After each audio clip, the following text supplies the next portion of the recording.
Welcome to the Complete Story Series, where I take trade paperbacks and single issues and I break them down into the digestible bites to help you understand. Then we put in some music, sound effects, and voices and read them dramatically back to you. All alterations of the panel's text and images are to prevent copyright problems, and all art is owned by its respective companies. Now, if this is your first Deadpool video, well, this is the continuation of a plotline that has been long running. Deadpool now has lost his friends, his family, and just divorced his wife in a massive fight in the middle of New York. On top of all of that, there's a villain named Madcap who has been making more problems for him, except he was defeated. Kind of. The issue is that Madcap has the ability to regenerate like Deadpool, so Deadpool knows that he isn't gone for good. He knows that he needs a more permanent solution. Now, there's a man who's been around for all of this insanity, and that man is Adsit. Scott Adsit. S.H.I.E.L.D. agent. Well, ex-S.H.I.E.L.D. agent. He's had his life threatened, gotten fired, gotten a new job, and then lost all of his money. All because of Deadpool. So he's done with it. It's time to end it all. He walks to a bridge where he throws his badge in and he pulls out a gun. Then he notices two other people pulling out pistols and throwing them into the river. Oh, come on! Meanwhile, in a space rocket, Deadpool sits calmly in a seat. My name is Deadpool, and I'm commandeering this capsule in the name of revenge. I'm gonna find a weapon that will kill my nemesis Madcap. You see, it all started back when we were fused together by the power of... And the astronauts all look at each other. Do we have to listen to this? Kill is calm. Deadpool docks on the space station and thinks about the whole chain of events that led to this. Thor fused Madcap and Deadpool together. Madcap was then stuck in the insanity of Deadpool's mind. Not a nice place to be stuck in. So when he finally got free in order to get revenge for what Deadpool had put him through, Madcap once again began to fight against him. But then he attacked Wade's family. And while they have seemingly killed him, he'll regrow and he'll heal like Wade. So Wade is off in space to find himself a weapon that will get rid of Madcap for good. And with that, he jumps off the rocket and into the Watcher's home on the moon. The guy's been dead for a while, but maybe there's a weapon or two lying around. He walks over to the wall and he pulls out what appears to be a lightsaber and he cuts it open. Inside, he finds the place mostly ransacked already. The Watcher has been dead for quite some time now, so he walks around until he finds a video storage of great disasters in the universe. And it's through that in the live feed that he discovers a nearby space war. Perfect place to find some weapons! After rounding up the Watcher's surfboard and a kite, he parasails his way through the universe. And while surfing through space and riding on top of the rings of Saturn, Deadpool realizes that he's never done this before, like he's never taken a vacation. As he approaches the planet, he begins to burn up in its atmosphere as he falls down to the planet in the middle of a war with itself. This planet is overrun by the Ultron virus that Pimtron sent out to show the universe how evil the Avengers are. Deadpool gets up, chopping the head off of one of the Pimtron guys. He then plunges his lightsaber into another guy's head, and then one of the aliens runs up at him. We're already dead! And Deadpool gets ready. I like your spirit, bub! He tackles Deadpool, and as they roll down the hill of dead bodies, Deadpool kicks him in the alien nuts. He then throws the guy aside and he asks him, so where can I find some weapons? The alien begins to hold his nuts before telling Deadpool, nowhere. Where? Nowhere. I gotta go to nowhere? Yes. That's a place I should go. That's where I would go if I were you. It's a place with weapons? Oh, sure. The place I gotta go. Does it have a name? Nowhere. Okay, I got it. Keep it on the down low. I can do that. Where do I go? Nowhere. Ah, I see, Deadpool says, handing him some cash. Here's something for your troubles. Now, where do I go? I don't have any paper for you. No big deal. Just tell me where I gotta go. But I did. You did? Yes. It's a real place. Certainly. The place I gotta go. That's right. So let's say I hop on a ship right now. Where would I tell the captain to take me? Tell him nowhere. All I'm trying to do is find out where to go. Nowhere. So tell me where to go. Nowhere. Say nowhere one more time. Nowhere is.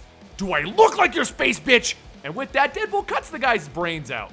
Short while later, the Nova Corps arrives and finds Deadpool in the fetal position talking to himself. Nowhere. Wouldn't it be funny if that were like a real place? Over at the Nova Corps headquarters, Adsit sits down at his new job. Away from Earth and up in space. Far, far away from Deadpool. And while his first day as the commander of his little Nova squad didn't exactly go over well, as most of the galaxy hates humans, with the amount of things that they just seemingly randomly destroy, Adsit sadly walks down the corridor because he was yelled at again, until he enters into the sickbay with a robot informing him that there's been a situation. His eyes go wide with shock. Oh god, it can't be. Wade tries on a helmet and then he sees him. Adsit! What are you doing here? I was gonna try and sneak inside and kill as many people as possible, but it looks like you already did it. So let's sneak out together and kill twice as many as when we entered. Adsit is literally in disbelief. I left Earth to get away from you. Why? What'd I do to you? Deadpool says, confused. I don't want to be the guy that just dies in one of your stories.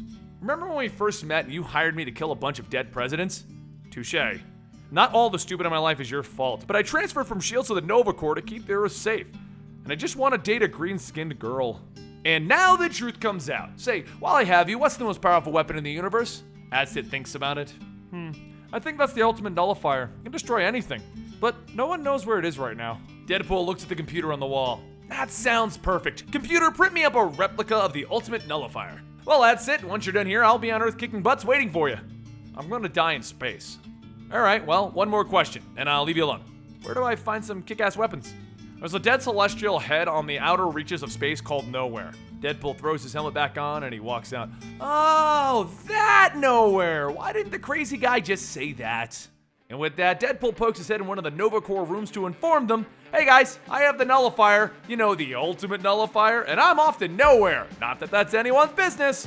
They all hit their pads to send out the message over space. Ultimate nullifier found, Earthling heading to Nowhere with it. And up in Asgard, Heimdall sees the message going out and reports it back to the Asgardians that the ultimate nullifier has been found. So Lady Sif grabs whoever she can and they head off for Nowhere. Meanwhile, Deadpool has made his way to the bar on Nowhere when a bunch of ugly aliens arrive pointing at Deadpool. There he is! And then Lady Sif arrives with her Asgardians. Deadpool looks at them all. You guys want it? Come in and get it! He leaves behind the bar to find exactly what he was expecting, a shotgun, and then he stands up, opening fire on the weird aliens, which instantly disintegrates it. Deadpool looks back at the gun. Oh, you sexy beast. This one's definitely a keeper. He jumps up, kicking one of the Asgardians in the face, and as he jumps back on Deadpool, Deadpool pulls out a second lightsaber and cuts the guy's hands off. Then the Asgardian's hand that was holding an axe is kicked across the room by Deadpool, embedding it into an alien's head, and as the alien drops his gun, Deadpool grabs that, and he shoots it at another alien. Lady Sif looks at him rather angrily. This ends now. Give me the weapon. And Deadpool jokingly asks her, could you please specify, because I have so many arms right now. Didn't mean to rub it in, Stumpy. He then blasts the Asgardian through the chest, killing him. The Asgardian appears in Valhalla, where they bring his stumpy hands a drink and they ask how he died. Once he tells them that it was Deadpool, the entire meat hall bursts out laughing at him. Back with Deadpool, the walls are ripped apart and in walks the Brood Queen, shouting in whatever their language is of clicks and noises, give us the nullifier. The alien-type creatures walk in spitting acid all over Deadpool. Deadpool begins to wipe away the acid and asks them, is this acid? Oh, how original. Next you'll shove a baby down my throat. And the Brood replies with their own language of once again clicks and noises, telling Deadpool, oh, that's rich. Tell Deathstroke I said hello. The Brood grabs him, throwing him into the ceiling, and Deadpool falls over woozy. And he begins to think, you know, it just hit me. I'm on vacation. I went parasailing. I played golf. I hate golf. I got to do my favorite things, breaking into a crime scene, living in another guy's house, use my new weapons to kill people. I've been so preoccupied with Madcap and my wife problems that I haven't had any time for me. This feels good. And while he's deciding that he's happy in his mind, Lady Sif and the Warriors chomp and hack away at the Brood until it dies. With it finally disposed of, they walk over to Deadpool ready to destroy him before the Brood infection can take hold, and that's when they begin to argue over the nullifier again, and with that, Deadpool sits up, only to have a chest burster break out of his uniform. The aliens and Lady Sif quickly figure out that the youngling Brood is fused with Deadpool's chest because of his regeneration abilities, and the little one kills the alien! Deadpool pats him on the head. Aw, good boy.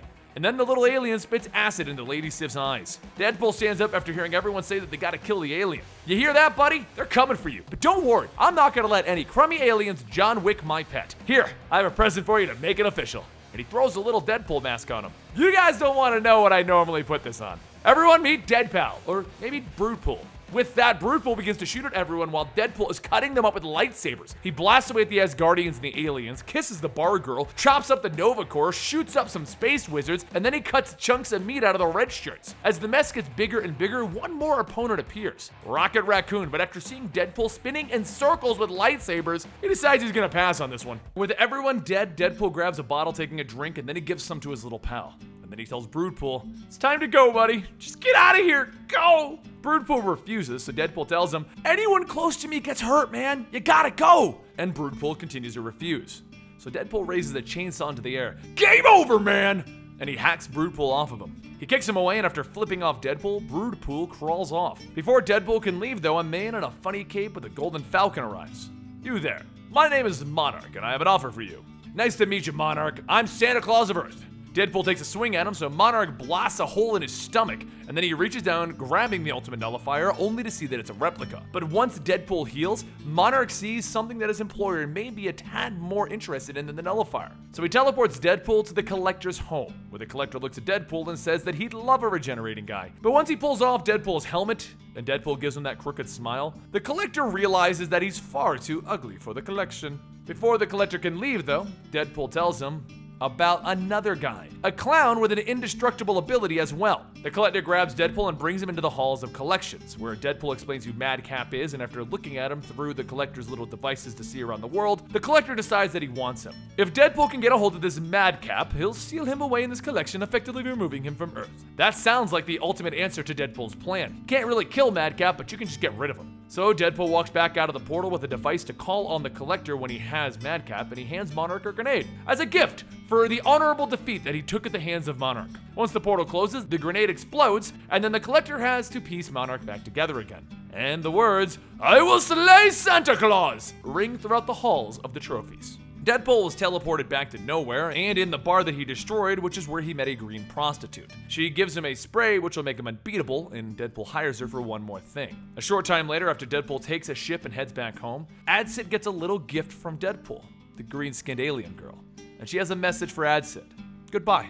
And she smacks him on the butt, leading him to his room. Deadpool makes his way to Ego the Living Planet, where he took some space rocks, and then he heads back home, landing in a zoo, where he assumes that we blew up the planet and the apes took over until he realizes he's in a zoo. He drops off the space rocks with his daughter, who smiles, throwing them at the Lego house with joy, and then he made his way back to his base, where he walked down with a renewed vigor, ready to end this with Madcap.